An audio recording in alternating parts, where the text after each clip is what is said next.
Commonwealth Office that you sent us, paragraph 42, refers to the follow-up to the Independent International Commission's recommendations, and states that all charges relating to freedom of expression were dropped with regard to individuals who had been detained. But I understand from Human Rights Watch that in fact 13 defendants remain in jail on long-term sentences relating solely to their right to freedom of expression.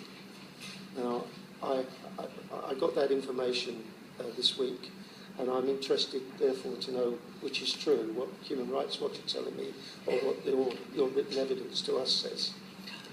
My understanding of this, and clearly if it's a matter of dispute, then we'll need to check it.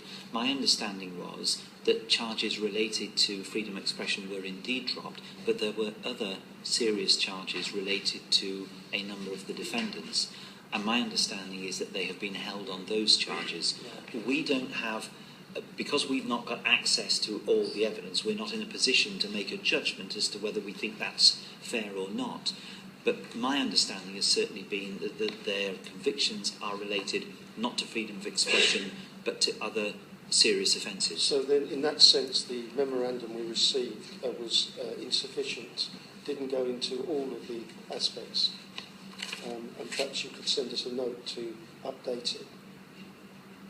Well, I can certainly update it. I mean, it's honest and accurate in relation to freedom of expression, but plainly, if people are charged of other offences... Okay, all right, fair enough. But we'll check that. John, is that your understanding? And it had been my understanding, and my understanding was as yours, Mr. But we will double check with Human Rights Watch. Right. You know. Can I then take you on to the statement? The FCO has said it was disappointing, and you yourself are quoted, Minister, of the importance that we in the international community place on the visit of the UN Special Rapporteur on Torture, who I understand a visit's been cancelled twice. Yes. At short notice, and yes. With no date arranged for a visit. Yeah. What are we doing as a government to press upon the Bahrain authorities that this does not look good and it needs to be sorted out quickly?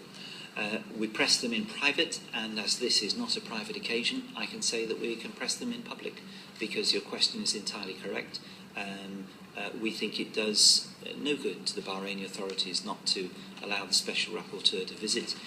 We think if the Special Rapporteur was able to visit, it would help validate the efforts that Bahrain is making in this respect, and we do press upon it, and this is a perfect example of me being able to do that publicly. Do you think that there is some internal politics going on in Bahrain that means that invitations are made but then rescinded because of a struggle between different parts of the political system? There's a lot of internal politics going on in Bahrain, and it gives an opportunity just to touch on that. But again, you will be, I think, by now well versed in it. I've taken the view for some time that, in essence, although there's a more complex picture, that we're talking about four particular groupings. Within the Sunni minority and within those in government, there are a group of those who see reform as very important, and clearly the Crown Prince has got a lead role in that.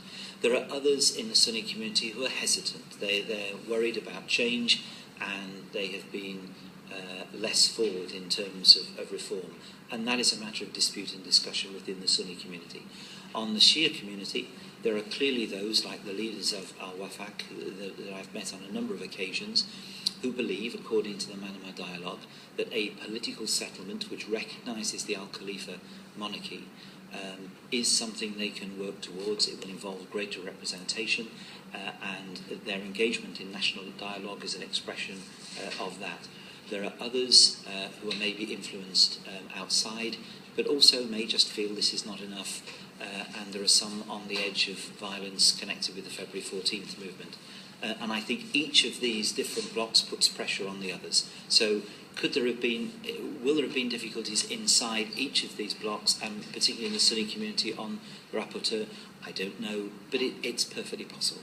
Can I then, final question, you've touched on it in passing, the attitude when we're talking about Saudi Arabia and relations with regard to Syria and Iran. Do you share the fear that many people, including many in Bahrain, have, which is that the wider conflict based on Syria could have knock-on consequences and hold back the efforts to build some kind of national consensus for a new way forward because of what's happening in Syria and potentially in Iraq and elsewhere within the region between Sunni and Shia? It's a very good question to which I could not possibly give an answer, but just do my best with an opinion. That the whole region has a heightened state of tension because of the events of the last 2.5 years is very clear. You see it reflected across the Gulf in a number of different ways. The reaction to Arab awakening in North Africa has been far from uniform. Some have responded quickly and generously. You could argue that in Saudi Arabia, for instance, a $130 billion package of support to the people, efforts in the eastern region to provide financial support to ease tensions was one reaction to the situation. But that everyone is apprehensive and worried about where conflict can lead is clear. However, in Bahrain, the issues affecting Bahrain go back clearly well before Arab awakening or anything like that.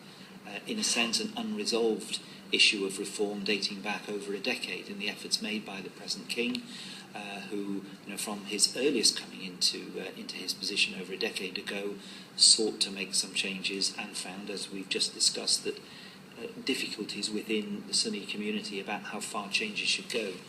That events in Syria or anywhere else will have heightened worry and certainly increased because of Iran's activities in Syria, a concern that even if Iran might not have instigated recent events in Bahrain, they're certainly in a position to exploit, won't have helped the situation. Hence our determination, what we said frequently is, let the Bahrainis solve this. Each state is different, so it's trite but correct to say it's a unique situation, so there must be a unique Bahraini solution to the problem. It will help if people allow the Bahrainis to do that. Now, my sense is the Kingdom of Saudi Arabia wants a stable Bahrain and is supportive of the national dialogue process and the way in which it's being taken forward. Would they be afraid of more Iranian involvement in Bahrain? Yes, they would. And so would Bahrainis, because the Iranians should not be involved. So everyone has a vested interest in seeing Bahrainis themselves make the decisions here. But fears and apprehensions, you're right to highlight, but I don't think they're stopping anything.